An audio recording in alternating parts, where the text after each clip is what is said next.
فاصحاب المیمنہ، پس وہ خوش قسمت دائیں ہاتھ والے جنہوں نے دنیا میں دائیں اور بائیں کا فرق کیا ہے، قمیص کی بٹن پلٹی دائیں بائیں پہ، اور تسبیحات گننا صرف دائیں ہاتھ پر،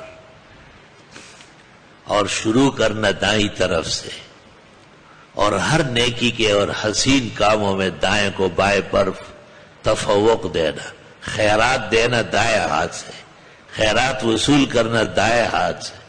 یہ کہتے ہیں ہم ادباً بائیں ہاتھ میں لاتا ہے، میں کہتا ہوں بخاری کی حدیث میں حتی لا تعلم شمالہ، بائیں ہاتھ کو پتہ نہیں چلنا چاہیے تم ساتھ میں لا رہے ہو، الا یہ کہ کوئی بڑا برتن ہے، بڑا کپڑا ہے، بڑا تحفہ ہے جس کا ایک ہاتھ سے لینا مشکل ہے، بے شک اس کی مدد کے لیے بائیں ہاتھ جائز ہے۔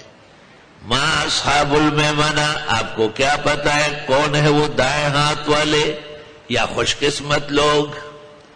واصحاب المشأمہ، اور وہ بدبخت لوگ، ما اصحاب المشأمہ، کون ہے وہ بدبخت؟ وہ آگے تفصیل آ رہے۔ السلام علیکم ورحمۃ اللہ وبرکاتہ۔ محترم ناظرین اکرام، مفتی ظفر علی خان صاحب کی ویڈیو دیکھنے کے لیے اور سننے کے لیے، ان کے بیانات کو سننے کے لیے ہمارے چینل کو سبسکرائب ضرور کر لیں۔